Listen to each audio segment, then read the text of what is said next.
A madraça é uma instituição educacional tradicional do mundo muçulmano, comumente encontrada desde a Idade Média em países de maioria islâmica. O termo madraça é derivado da palavra árabe madrasa, que significa escola ou local de estudo. A madraça tem uma longa história, remontando aos primeiros séculos do Islã, e desempenha um papel fundamental na disseminação do conhecimento religioso, bem como outras disciplinas acadêmicas da história da civilização muçulmana. As madraças tradicionais geralmente se concentram no ensino do Alcorão, da língua árabe, teologia e jurisprudência islâmica. Além disso, os estudantes podem aprender sobre a tradição do profeta Muhammad e outras ciências islâmicas, como a mística sufi. Historicamente, as madraças também foram importantes centros de aprendizagem e disseminação do conhecimento em áreas como matemática, astronomia, medicina, filosofia, literatura e outras disciplinas acadêmicas islâmicas. No início da história do período islâmico, o ensino era geralmente realizado em mesquitas e não em instituições especializadas separadas. Embora algumas grandes mesquitas antigas, como a Grande Mesquita de Damasco ou a Mesquita de Amr ibn al-As no Cairo, tivessem salas separadas dedicadas ao ensino, essa distinção entre mesquita e madraça ainda não era tão presente assim. Porém, uma das primeiras madraças oficiais foi a de Al-Qarawiyyin, fundada em 859 na cidade de Fez, no Marrocos, que é também considerada a universidade islâmica mais antiga por alguns estudiosos, disputando seu lugar com a Madraça de Zaytuna, na Tunísia. Segundo a tradição, a mesquita de Al-Qarawiyyin foi fundada por Fátima al-Fihri, filha de um rico comerciante. A fundação de Al-Qarawiyyin foi seguida mais tarde pelo estabelecimento fatímida da Mesquita e Universidade de Al-Azhar no Cairo entre 969 e 970, inicialmente como um centro para promover os ensinamentos ismaelitas, que mais tarde se tornou uma instituição sunita sob o domínio aiúbida após a conquista do Egito por Saladino. Nos séculos seguintes ao oitavo, o sistema de madraças viria a se popularizar e tomar forma, especialmente na África, que viria a se tornar o polo exportador do modelo de madraças para o resto do mundo islâmico. Uma delas estava localizada em Timbuktu, no Mali, e era conhecida como a Madraça de Sancoré. A universidade ou Madraça de Sancoré tem suas raízes na adjacente Mesquita de Sancoré, que foi construída quase na mesma época em que a Universidade de Al-Azhar no Cairo, por volta do ano de 988, com apoio financeiro de uma mulher da tribo Malinke, que estava no início de sua islamização no século X. É de se notar o protagonismo feminino das mulheres na fundação das primeiras universidades islâmicas, mais uma evidência de que a mulher muçulmana não é apenas integrada à sociedade, mas plenamente ativa nela desde a Idade Média. Como a famosa cidade de Timbuktu, no Mali, era há muito tempo um destino para comerciantes muçulmanos interessados nas riquezas da região, particularmente o ouro e o marfim, a Universidade de Sancoré recebia visitantes do mundo todo. Com o tempo, o influxo de comerciantes e acadêmicos viajando por aquelas bandas faria com que a cidade e, consequentemente, a mesquita se expandisse.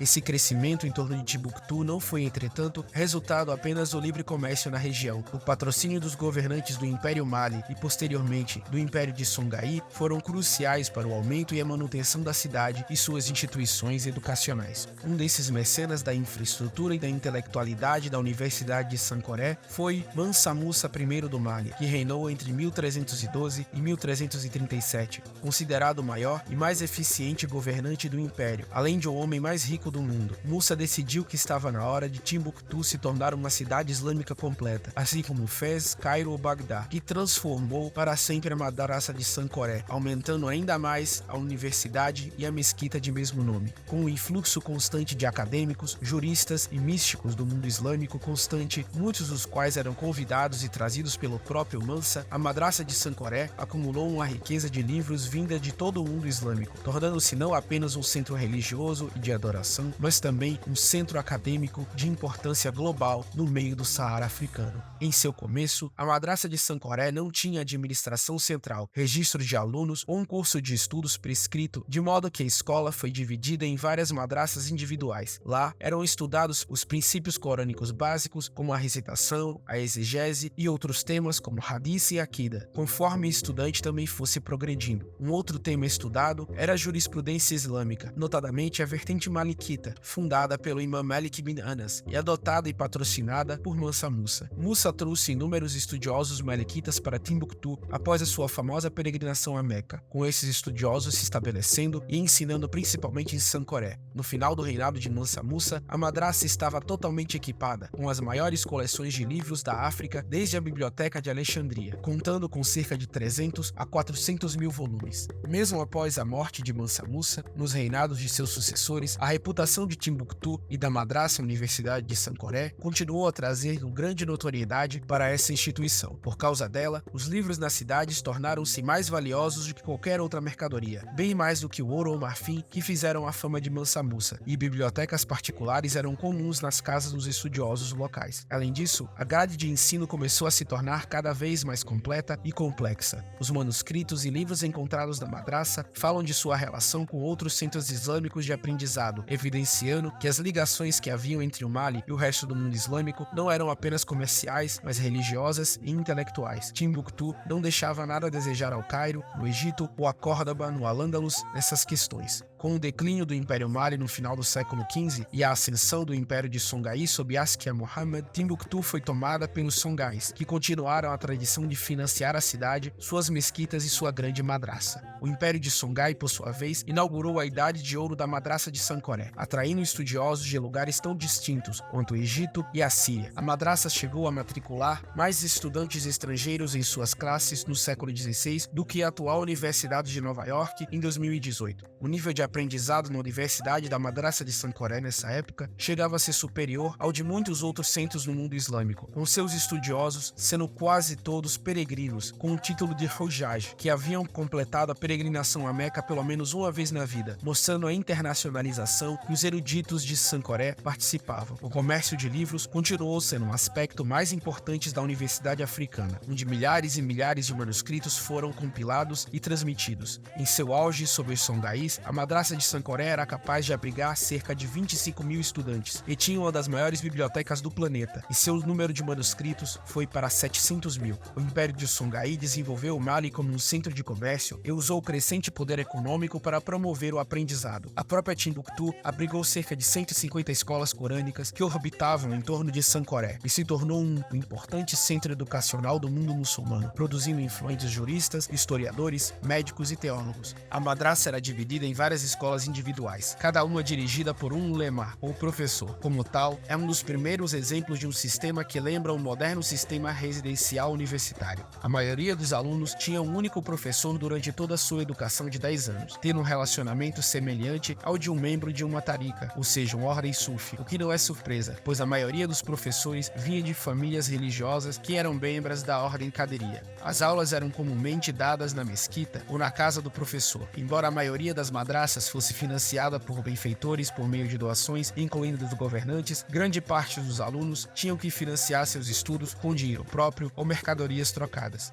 O sistema educacional de Sankoré era incrivelmente semelhante ao atual, evidenciando o pioneirismo da instituição. O primeiro grau era o da escola corânica, o que exigia um domínio do idioma árabe e de certas línguas africanas e da escrita, juntamente com a memorização completa do Alcorão e com os alunos também sendo introduzidos às ciências básicas nesse nível. O grau secundário era o de estudos gerais basilares que não eram apenas religiosos. Os alunos aprendiam gramática, matemática, geografia, história, física, astronomia e química, juntamente com a aprendizagem mais avançada do Alcorão. Nesse nível, eles aprendiam os ditos do profeta, a jurisprudência e as ciências da purificação espiritual de acordo com o Islã, isso é, o sufismo. Finalmente, eles iniciavam uma introdução ao comércio islâmico e à ética nos negócios. No dia da formatura, os alunos recebiam seus diplomas, que eram turbantes brancos que simbolizavam a luz divina da sabedoria e conhecimento e excelente conduta moral. Depois de receber esse diploma, os alunos se reuniam do lado de fora do prédio de exame ou da biblioteca principal do campus e jogavam seus turbantes para o alto, aplaudindo de maneira incrivelmente semelhante às colações de graus feitas nos dias de hoje nas universidades ocidentais. Já o grau superior exigia que os alunos estudassem com professores especializados e realizassem trabalhos de pesquisa. Grande parte do aprendizado centrou-se em debates para as questões filosóficas ou religiosas. Antes de se formar neste nível, os alunos apegavam-se a um sheik que atuava como quase um orientador de TCC e tinham que demonstrar um aprendizado forte. Os estudiosos frequentemente recebiam perguntas dos soberanos ou governantes da região e as distribuíam aos alunos do terceiro nível como tarefa de pesquisa. Depois de discutir as descobertas entre si, os estudiosos emitiam vereditos sobre a melhor maneira de lidar com o problema apresentado pelo governo, mostrando uma grande integração entre a administração e a intelectualidade. O último nível de aprendizado em Sankoré era o nível de juiz, o professor. Um aluno de terceiro nível que impressionasse seu mestre o suficiente era admitido em um círculo de conhecimento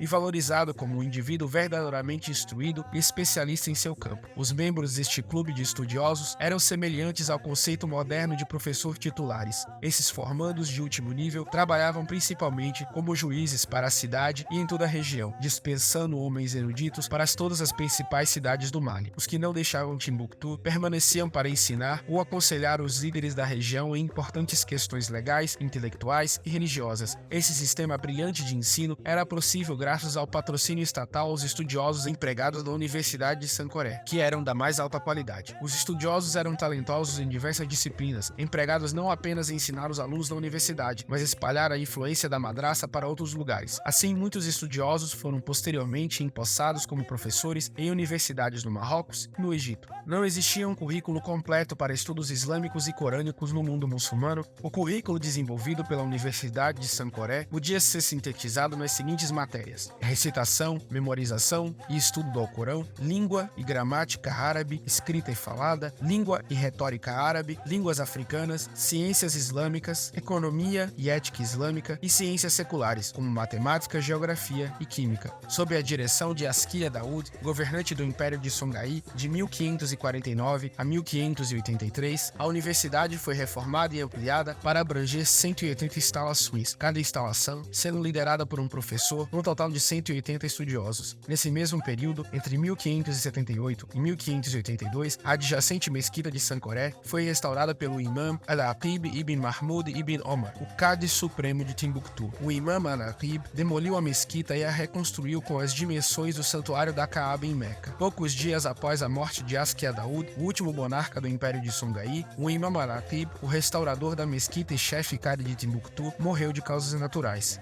Na reta final do século XVI, em 1591, o sultão do Marrocos, Ahmed al-Mansur, enviou seu general Judar Pasha, que invadiu e saqueou o Império de Songhai após a Batalha de Tondibi, pilhando também nesse processo a madraça de Sankoré e arrasando Timbuktu, que nunca mais viria a se recuperar em sua glória perdida. A madraça, a universidade, conseguiu continuar funcionando enquanto instituição de ensino, mas assim como a cidade, nunca conseguiu recuperar desde então a invasão marroquina. Nos tempos atuais, a madraça de Songhai está em risco com o aumento da urbanização e da construção contemporânea de Timbuktu. No entanto, existem vários comitês de restauração e proteção financiados pelo governo para evitar mais danos, como planos de longo prazo para criar uma zona tampão de 500 pés para proteger a madraça e criar uma estrutura de desenvolvimento urbano sustentável que não destrua a arquitetura deste prédio com mais de um milênio. Apesar desse declínio, o legado da Universidade Madraça de Sankoré, 100 anos mais velha do que a primeira universidade da Europa de Bolonha, permaneceu vivo através dos séculos, adentrando o século XXI graças aos grandes notáveis que nela se formaram e ao seu sistema inovativo de disciplinas religiosas, que lançaram as bases do ensino islâmico mundial e ajudaram no florescimento de outras madraças na África e além, tais como a própria Al-Azhar no Egito e as madraças de Buinânia e As-Safarim em Fez no Marrocos, mostrando que a África sempre teve muito para ensinar ao mundo. Se você gostou desse vídeo, não deixe de deixar seu like e compartilhar com seus amigos. Inscreva-se no nosso canal e aperte no sininho para não perder nenhuma notificação sobre novos vídeos. Acesse também o portal da página História Islâmica, onde você vai ter acesso aos mais variados artigos sobre os temas que abordamos no nosso projeto. Também conheça a nossa plataforma de cursos, onde você terá acesso às mais variadas aulas sobre diversos temas que envolvem o mundo islâmico, história e atualidades. E também nos siga nas outras redes sociais, como no Instagram, no TikTok e no Facebook. E é isso. Assalamu alaikum. Até o próximo vídeo. História Islâmica com Mansur Peixoto.